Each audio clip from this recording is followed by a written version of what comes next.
Hey, what's up, y'all? Welcome back to McTrains Productions. Today, we've got our first model train review for you today. We are going to review this brand new Athearn Genesis CSX GP40-2 6427. Now, cool thing about this is these were made to be slug mothers. 6427 was actually a mother and a slug set in real life.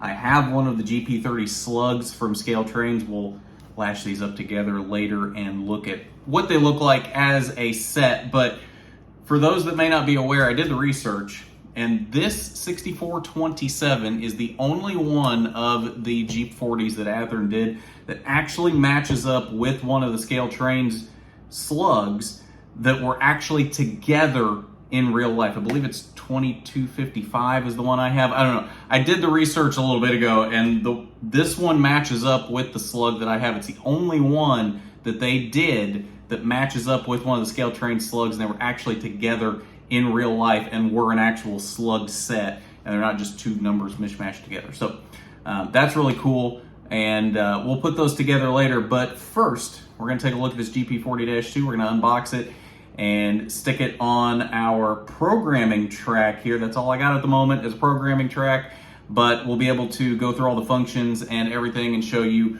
all of the goodies that this Tsunami 2 decoder can do for you. So let's get to the unboxing and see what this thing looks like out of the box. All right, so let's get to unboxing this Athearn GP40-2. Take a little cardboard sleeve off here. I know a lot of people may not like these. I think these are really nice because they help protect the box. These are really nice looking boxes.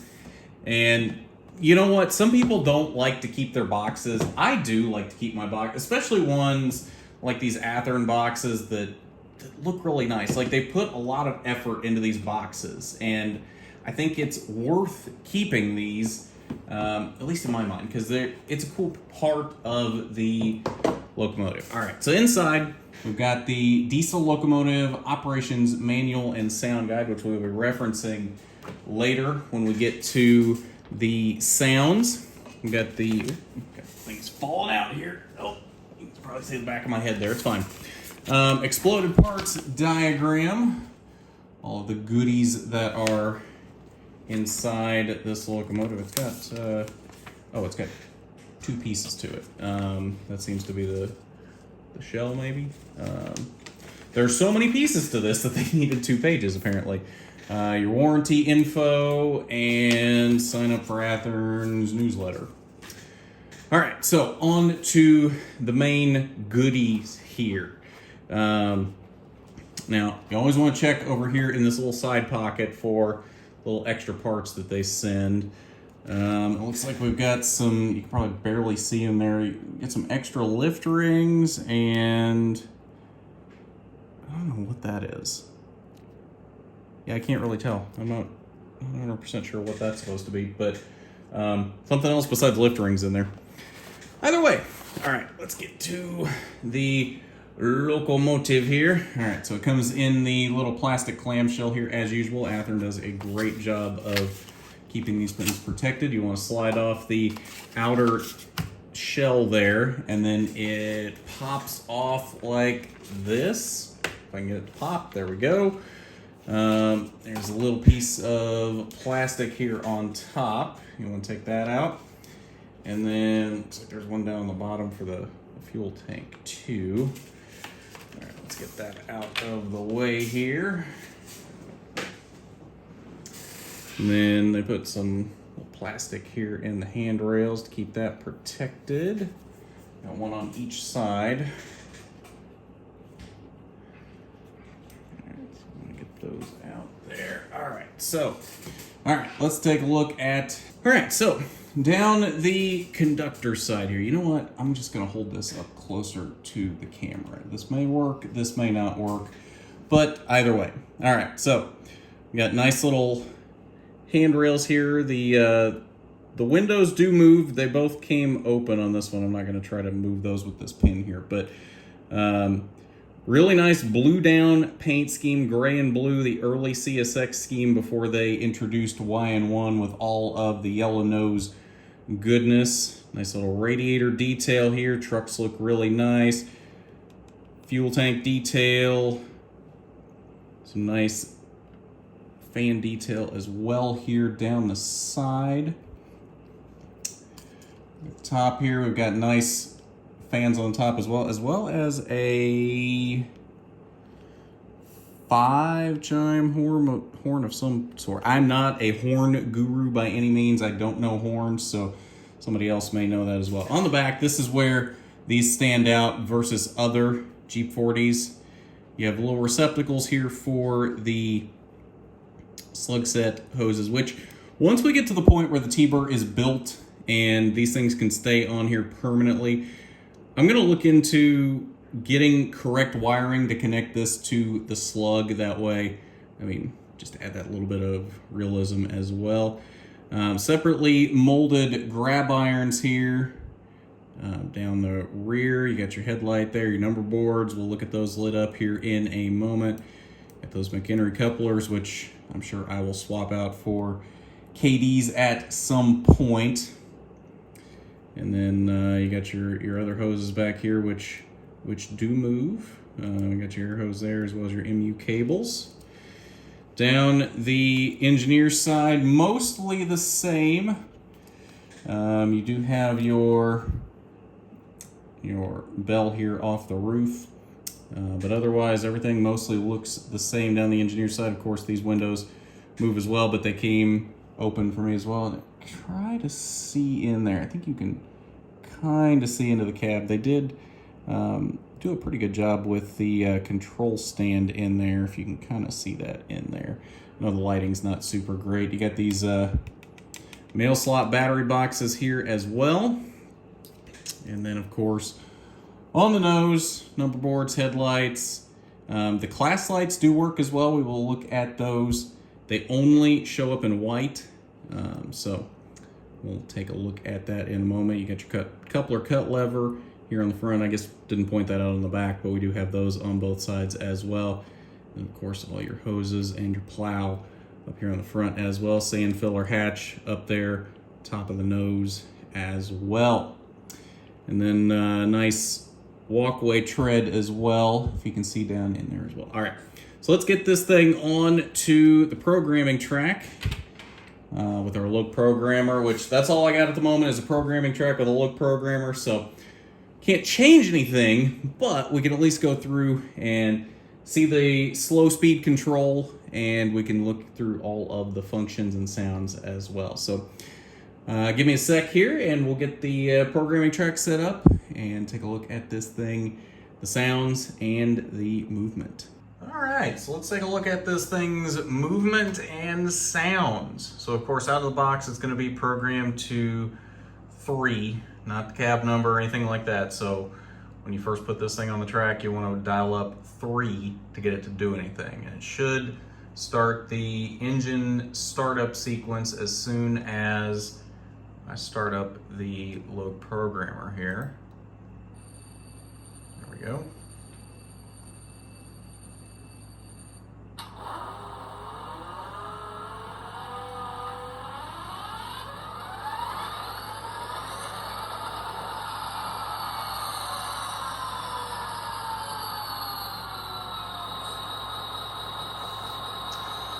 So the first thing we're gonna do is F9 alternate mixer half volume, because that will turn the engine sounds down to half volume, and it will allow us to hear some of these things better than we can with it blaring like this. Because I'm in a loc programmer, I can't change CVs or anything, so I can't just turn it down to whatever desirable volume I want. Literally, this is all I've got at my disposal at the moment. Full disclosure, I'm gonna eventually change this out for a loc sound, which is a lot of the reason why I have the loc programmer, because I plan on making my entire fleet, as it goes down to half volume with F9, I plan on making my entire fleet loc sound, which is why we have the loc programmer. But I'm showing you guys the tsunami sound out of the box, because obviously if you guys buy these things stock with sound from Athearn, this is what you're gonna get with the tsunami sound. So, all right, so now that we're down to half volume, we're gonna turn on the headlight, which we can kind of see it there. We'll see it more when it moves. you'll get a better look at it then. F1 is the bell.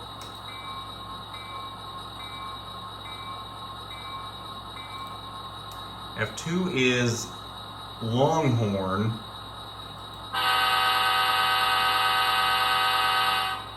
F3 is shorthorn. F4 is dynamic brakes or straight to idle.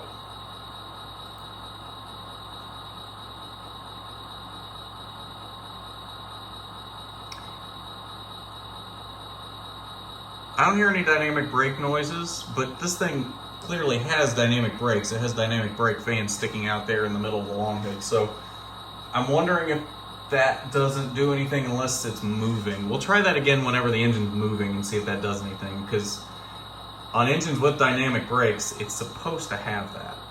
So we'll see how that works. F5 is lighting effect 1. I don't think that does anything. I don't see it doing anything. F6 is lighting effect 2. I also don't see that doing anything. You would think that would be where the number boards and the class lights are. Huh. Okay, so how do I control those then? I guess we'll find out eventually. F7 is dimmer and cab chatter.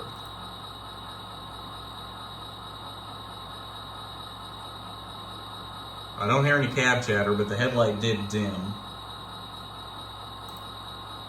F8 is mute. F10 is straight to 8 and sander valve.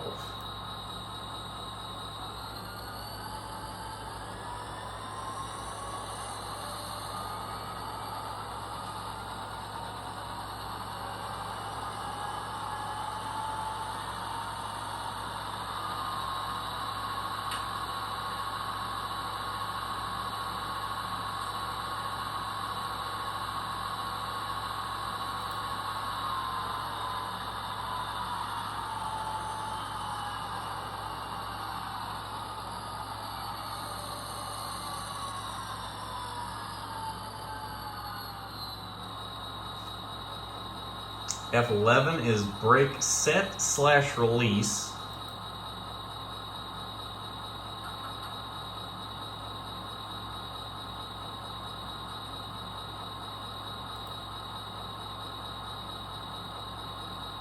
Okay. F12 is brake select.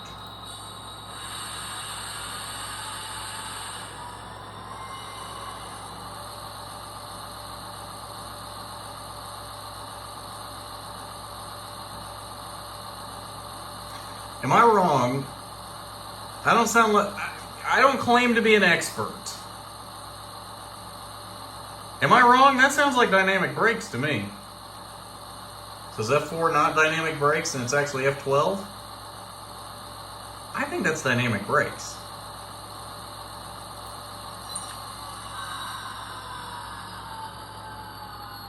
Huh. Okay.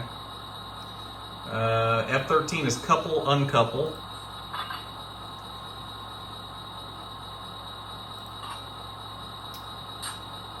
F14 is half speed and momentum override, so that's not going to do anything right now. F15 is the handbrake.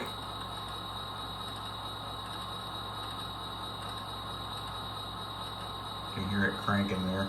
And I forgot to point that out, I guess, on the when we're looking at the details, but you can see there on the conductor side of the nose, the ratchet style handbrake.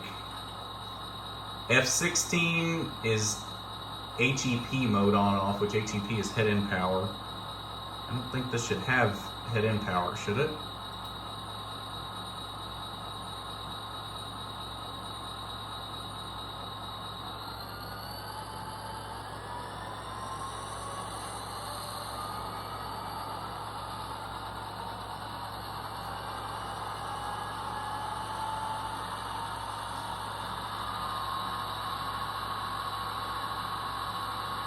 I'm not an HEP expert by any means, but is that HEP?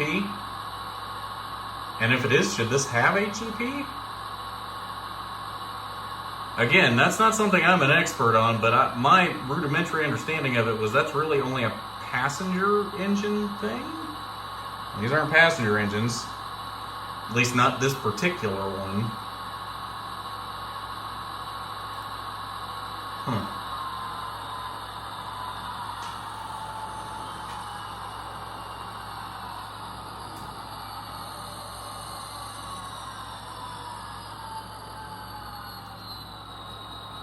F17 is fuel loading sequence.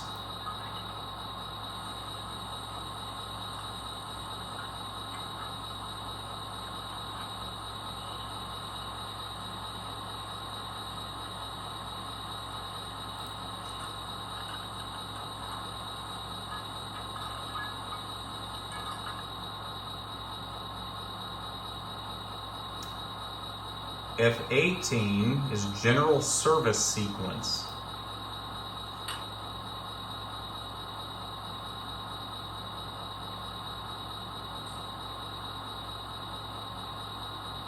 Is that it? Quite the sequence. Okay. F19 is straight to idle, which we're already at idle. So it's not going to do anything for now. F20 is steam generator or auxiliary HEP generator on and off, which is also something I don't think this should have. Okay, yeah, that one's not doing anything. Makes me think that HEP mode on F16 was something different that I'm not recognizing. F21 and F22 are not used. F23 is all aboard / coach doors. All aboard! Okay. F24 is aux lighting effect if equipped. Oh, that's the number board. Okay, you can barely see that turning on with the way the... here, hang on, let me turn my ring light off here. There. Now you can see it turning on and off. Okay. Get that back on.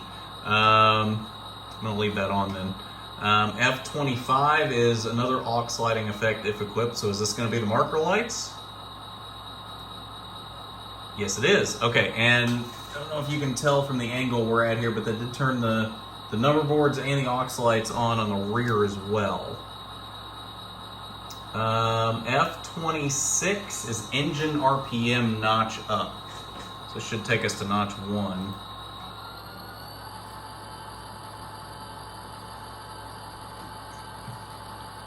Notch 2.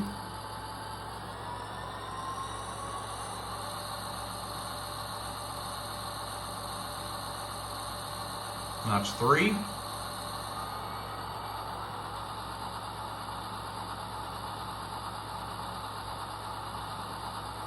Notch 4.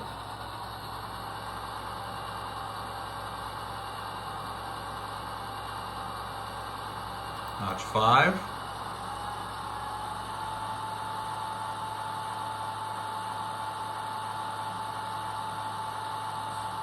Notch 6.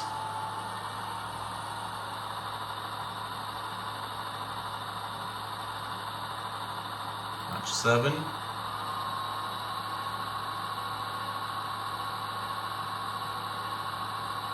Notch 8.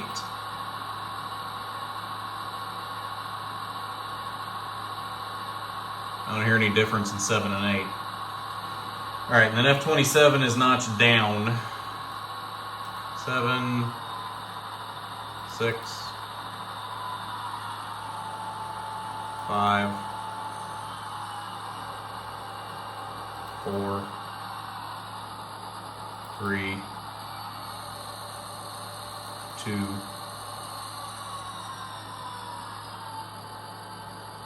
1.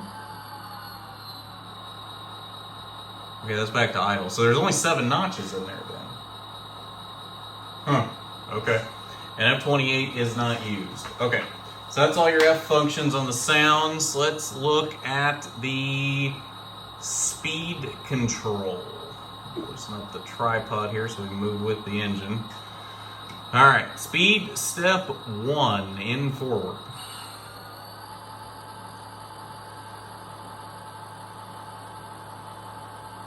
right, good slow speed control. 2.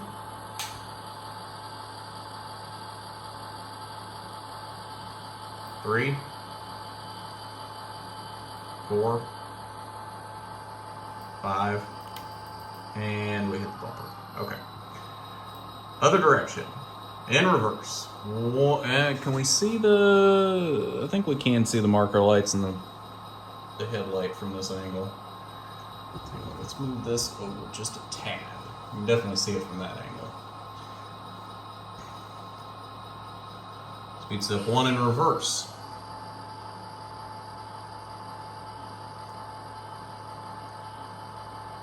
2. 3.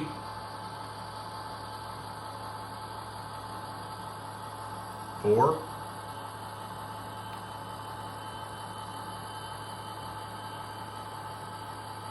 5. 6.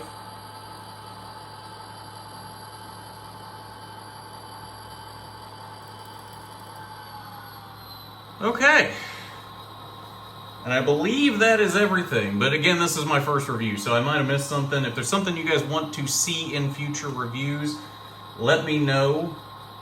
I'm going to look and see some of the engines that I've gotten recently now that I have this whole setup, and see what we can do reviews on that maybe haven't been covered as much on YouTube. I think there's a few of them that I haven't really seen anybody cover, so we might have some more to do here soon as well. But I do believe, let's get this thing shut off here. So marker lights off, number boards off, headlight off,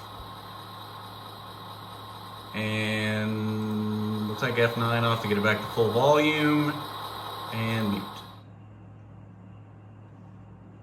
Is there, I feel like there should be an engine shutdown sequence, but I didn't really see a button for that. I don't know. Either way, that's going to do it. So thanks for hanging out, y'all. Appreciate it. And we'll be back in whatever we do next. Model train, real train. I don't know what we're doing next. It may be another review. I don't know what it is. That's the fun of it here on McTrain's Productions. So either way, thanks for hanging out with me. Appreciate it. And we will see you on the next one. Peace. And then in parentheses, half volume. Oh, hello, Doc. Doc is... Doc's ready to check out what the new noises here are. It's okay, buddy. I'd rather you weren't so close to it, though. Yes, does it smell like plastic? That's what it should smell like. Okay. Clearly, Doc wants to be a part of this review. Oh, good. Right smack in the middle of the screen. That is, you know, I love you, buddy, but not a great place for you to be right now. I'd really appreciate it if you got down. Hey. Can we not be up here, please? You wanna get down, dude? Please? Or at least go up and look out the window? You can go up on the next level up and look out the window. You know that. Oh. Are we gonna walk away now?